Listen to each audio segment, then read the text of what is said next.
pagi Opa Oma, Bapak Ibu, dan saudara-saudari yang terkasih dalam Tuhan Yesus Kristus. Salam sehat dan sukacita selalu. Kembali lagi bersama saya Neneng di acara Oke Hari Ini, Orang Kudus Hari Ini, edisi 9 Agustus 2022. Pemirsa sekalian yang dikasihi Tuhan, kali ini telah hadir bersama saya seorang tamu dari anggota Societas Santa Clara. Beliau adalah seorang penulis katanya dulu waktu mudanya. Dan juga piawai sekali dalam bercerita. Beliau adalah Mbah Harto. Mbah Harto, ya. Selamat pagi Mbah Harto, sugeng enjing Mbah Harto. Sugeng enjing. Senang sekali bisa bertemu kembali dengan Mbah Harto. Sama, saya juga senang sekali. Bagaimana kabarnya Mbak? Baik dong Mbah Harto. Mbah Harto bagaimana? Saya juga sehat hari ini. Puji Tuhan. Karena Tuhan memberkati kita. Amin. Nah, hari ini tanggal 9 Agustus 2022 nih Mbah Harto. Kita memperingati salah satu orang kudus, yaitu siapa ya? Santa Teresia Benedikta, ya Mbah ya? Ya. Itu gimana kiranya Mbah? Ceritanya seperti apa ya? Neneng kok penasaran sekali ya. Santa Teresia Benedikta itu. Mbak Neneng tahu nama kecilnya? Belum, makanya saya tanya ke Mbah Harto. Nama Apa itu? kecilnya Edith Stein. Itu Kok jauh sekali ya? iya. Itu Edith dari Stein. bahasa apa itu? Bahasa Jerman? Dari Jerman. Oh. Dia warga negara Jerman, tapi darahnya itu darah Yahudi. Ibunya juga penganut agama Yahudi. Bapaknya juga. Nah,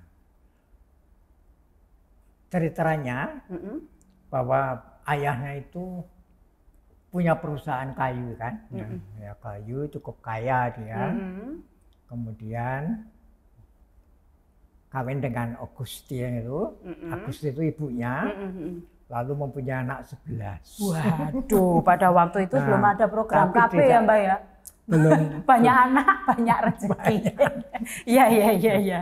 Belum. Lanjut Mbak. Belum tuntas mendidik anaknya. Suaminya tadi sudah meninggal. Kemudian perusahaan kayu tadi diurus oleh istrinya, oleh Augustine. Di Augusta itu. Sambil merawat anaknya yang 11 ya, terus, tadi. Dia kan lahir tahun 1891. Nah, jadi masih abad ke-19 ya. Iya. Tapi sudah ujungnya. Nah, kemudian dia itu anak yang bungsu dia. Anak paling terakhir. Nah, kan terjadi pecah perang dunia I. Tahun 14, jadi kira-kira dia umur 14 tambah 9, 23 tahun ya. Nah, pada waktu itu dia melihat, loh kalau Tuhan itu ada, mengapa kok membiarkan perang itu terjadi? Berperang, bunuh-membunuh? Benar. Untuk apa saya berdoa? Iya. Nah, kemudian dia meninggalkan agama Yahudi itu, nggak mau pergi ke sinagoga. Sinagoga itu gerejanya orang Yahudi. Nah, dia menjadi ateis. Ya. Ya, kita menyebutnya ateis, tapi apakah betul ateis atau tidak itu? Yang penting itu dia tidak berdoa gitu saja. Nah, kemudian dia masuk di perguruan tinggi di Göttingen.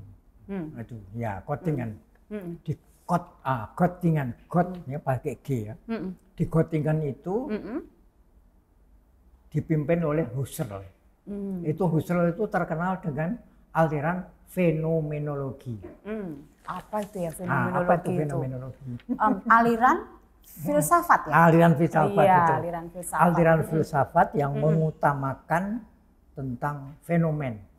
Fenomen itu gejala itu ya. Yeah. Nah, Edith Stein menjadi mahasiswa di situ, ternyata pintar banget. Main. Lalu dia diminta, kalau kamu memang hebat ya, coba tolong kamu tulis tesis. Dia menulis tesisnya dengan judul apa? Apa? Apa ya Mbah ya? Judulnya apa? Mungkin sudah tahu? Apa itu Mbah?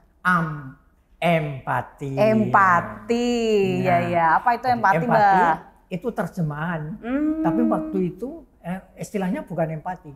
Apa itu? Ya, tapi Einfühlung. Einfühlung. Einfühlung. Itu bahasa Jermannya. Lalu diterjemahkan menjadi empati.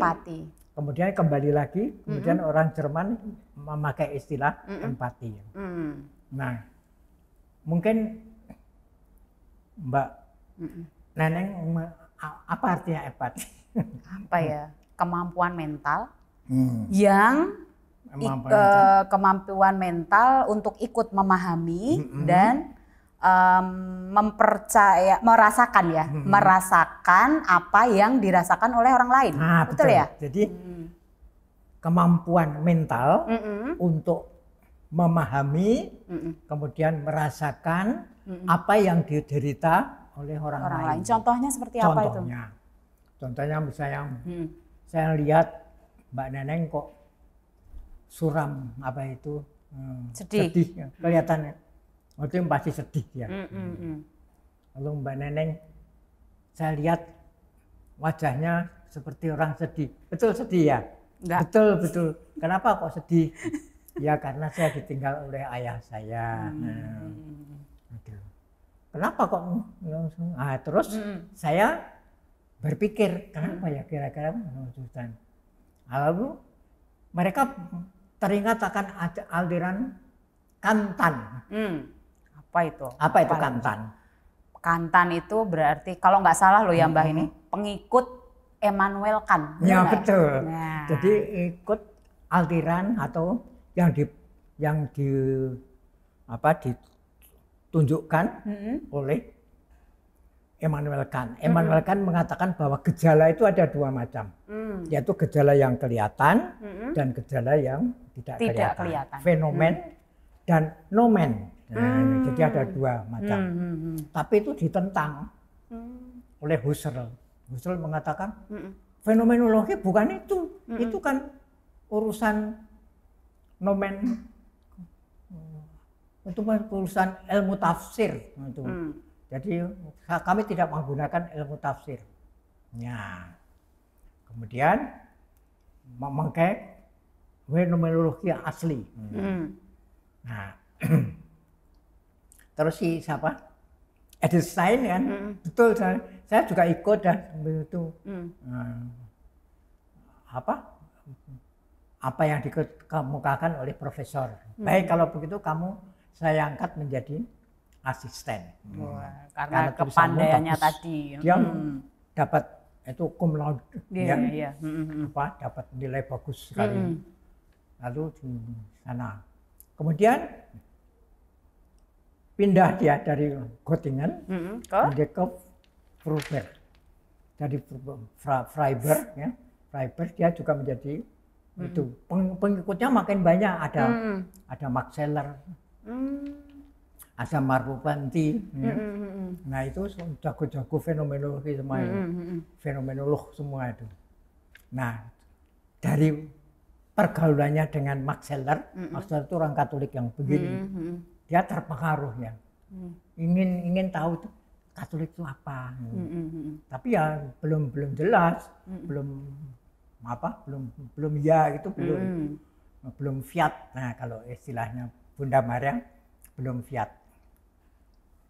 Nah kemudian dia pada suatu hari dia piknik atau bertamasya ke Bergner ya. Di situ itu tempatnya teman-temannya beragama Protestan. Dia mempunyai perpustakaan. Nah, Mbak Neneng punya perpustakaan? Tidak. Punya, bagus. Jadi kalau Mbak Neneng pergi ke rumah tidak, saya. Mbak. Tidak, saya harus pergi ke rumah Mbak Harto. Ya. Karena yang ada perpustakaan itu adalah rumahnya Mbak Harto. Bukunya banyak ya, buku saya. Sampai mencari buku saja suka. Itu dia. Nah, kemudian lanjut, Mbak. Dia ambil buku, salah satu ketika dibuka itu riwayat hidup Santa Teresa Avila. Teresa dari Avila itu orang Spanyol. Nah, dia Ahuma Mada namanya ketikanya masih muda, namanya Ahuma Mada. Nah, itu dia menulis hidupnya menarik sekali tentang kebenaran. Nah, dia aliran, dia orang Karmel, tapi Karmel COD, dia juga pakai skapuler. Oh, nah, ini namanya skapuler ternyata. Nah, karena saya juga ikut Karmel, maka saya juga ikut pakai skapuler. Nah, kemudian dia setelah itu dia pergi keluar ke toko buku, beli buku katekismus dan buku tentang misa. Buat pelajari, wah inilah kebenaran. Kemudian dia mempunyai pendapat, barang siapa mencari kebenaran berarti mencari Tuhan. Nah, kebetulan aja itu dapat buku pelajaran. Nah, tapi ya itu belajar saja. Nah, pada suatu hari dia ke Frankfurt. Jadi sudah menguasai ya, menguasai buku itu. Dia pergi ke Frankfurt. Lihat ada seorang ibu bawa barang-barang, masuk di gereja, meletakkan itu berlutut di sini. Berdoa. Dia heran, loh kalau di sinagoga itu orang Yahudi nggak ada seperti itu, orang protestan nggak ada seperti itu. Nah, gitu. Yang dilihat pasti berdoanya secara bersama-sama ya. Kemudian kembali lagi, dia mempelajari bukunya tadi, kemudian dia setelah kira-kira menguasai, lalu pergi ke gereja Katolik. Tanya pada Romo, Romo, saya tadi sudah ikut misa, tapi saya belum baptis, saya minta dibaptis. Loh, tidak gampang jadi baptis, itu harus ikut pelajaran dulu, ikut pelajaran. Loh, untuk apa ikut menjadi katekumen? Supaya kamu tahu. Loh, saya sudah tahu semua. Kalau nggak percaya, Romo silahkan menguji saya. Diuji. Semua pertanyaan dapat dijawab. Heran sekali, akhirnya dia dibaptis. Baptis jadi Katolik. Nah, jadi Katolik, dia kebetulan di universitasnya itu dia kan ingin menjadi dosen, tapi dia ditolak. Karena? Oleh Husserl, ya, karena kamu perempuan, ditambah lagi Yahudi. Sudah perempuan Yahudi, nggak pantas kamu jadi dosen. Kemudian dia akhirnya menjadi Katolik kan. Nah, ketika setelah menjadi Katolik, dia melamar di sekolah Katolik, mengajar di Speyer ya. Nah, kemudian dia membaca buku tulisannya Thomas Aquinas. Terus terjemahkan dalam bahasa Jerman. Bayangkan itu, Thomas Aquinas itu dalam bahasa Latin. Nah, itu, jadi dia menguasai itu bahasa-bahasa luar biasa itu. Kemudian tulis, nah, diterjemahkan dalam bahasa. Kemudian setelah itu dia habis sekolah dia, kemudian dia mengajarkan. Mengajar di sekolah itu ada peraturan lagi. Waduh, peraturan bahwa lagi. Orang Yahudi tidak boleh jadi guru. Aduh, kan peraturan dari Nasi. Nasi itu apa? Aduh, nasi apa nasi. ya? Jadi, apa itu? Nasional Sosialismus. Betul, Nasional Sosialismus. Itu partainya Adolf Hitler. Hitler. Kemudian dia tidak boleh mengajar, lalu dia keluar dari sekolah Katolik tadi, kemudian dia masuk suster. Nah, kemudian dia pakai nama, namanya ikut dia Teresa, tadi kan Teresa Avila. Nah, sekarang dia pakai Teresa yang diberkati, Benedikta. Yang diberkati Benedikta itu artinya yang diberkati. Terus dia itu pakai akrusnya. Akrusnya itu apa? Artinya apa itu? Salib, dari salib. Kemudian salib itu apa? Nah itu kalau Salib Neneng itu ini ya bukan hanya pengorbanan yang- ya, bukan ini sebuah saja. pengorbanan ya, Mbah ya. Seperti itu Dharma hermeneutika dalam ilmu tafsir. Nah, salib itu adalah seperti Yesus kan bersabda, Iya. barang siapa mengikuti aku harus mau memikul salibku. Bukan memikul kayu, bukan. Tapi memikul salib itu artinya satu, rela untuk menderita, untuk berkorban bagi sesamanya agar supaya berbahagia, kemudian selamat, nah, dan sejahtera. Jadi sejahtera, bahagia, dan selamat. Nah, itu yang disebut salib. Ya, jadi salib adalah pengorbanan. Maka Yesus juga dia menderita untuk keselamatan kita. Dia disalibkan. Nah, seperti itu. Nah, dia menjadi suster. Kemudian dia sekolah suster. Setelah di biara, dia menulis lagi tentang penyelidikan tentang Yohanes dari salib. Itu juga dituliskan lagi. Nah, kemudian sebagai seorang penulis ya, Yahudi itu nasi itu makin membenci ya, Nah, karena berbahaya, kemudian dia kan masuk susteran tadi sudah, dia dipindahkan ke Di mana itu? Belanda ya? Negeri Belanda, betul. Di Belanda, kemudian dia juga di sana, juga di biara Karmel, di biara Karmel tapi OCD. Bukan, kalau punya saya kan bukan OCD, tapi Okarem. Ya, dia OCD. Kemudian dia selama di sana kan nggak ada pengaruh dari nasi. Tapi pada tahun 40 nasi masuk. Tahun 1940. Saya sudah lahir. Ya. Saya sudah lahir. Iya, Mbak. 40. Kemudian apa yang tadi? Jerman menguasai Belanda. Nah, Benedikta tadi Santa Teresa Benedikta minta pada Paus supaya mengutuk nasi. Nah, mengutuk nasi itu. Ya, ikut mengutuk tahun 42, Bu. Nah, apa jawabannya? Jawabannya dari nasi apa? Perintahkan semua orang Yahudi tangkap. Masukkan di Auschwitz. Auschwitz itu suatu tempat di tawanan seperti itu ya. Tawanan yang nanti dimasukin ke kamar gas. Nah, dia dibunuh di satu.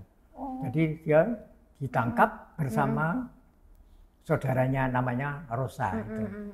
Rosa juga jadi Karmel, tapi Karmel yang itu seperti saya, Karmel yang tidak biarawan, tidak biarawati ya, tapi yang namanya Karmelit awam ya.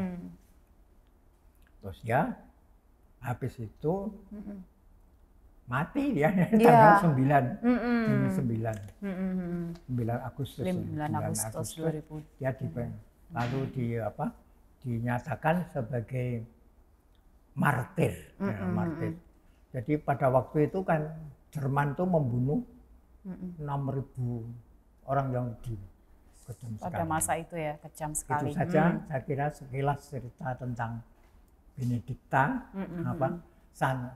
Santa Teresa Benedikta Abruzzi atau dari salib. Dari salib, ya. Terima kasih Mbah Harto, matur nuwun sangat atas kebersamaannya hari ini. Nah, sebelum kita tutup Mbah Harto, mari kita berdoa bersama. Ya. Dalam nama Bapa dan Putra dan Roh Kudus. Amin. Santa Teresia Benedikta, doakanlah kami. kemuliaan kepada Bapa dan Putra dan Roh Kudus, seperti pada permulaan sekarang, selalu dan sepanjang segala abad. Amin. Dalam nama Bapa dan Putra dan Roh Kudus. Amin. Baik pemirsa sekalian yang dikasihi Tuhan, sampai jumpa kembali di acara Oke hari ini, Orang Kudus hari ini selanjutnya.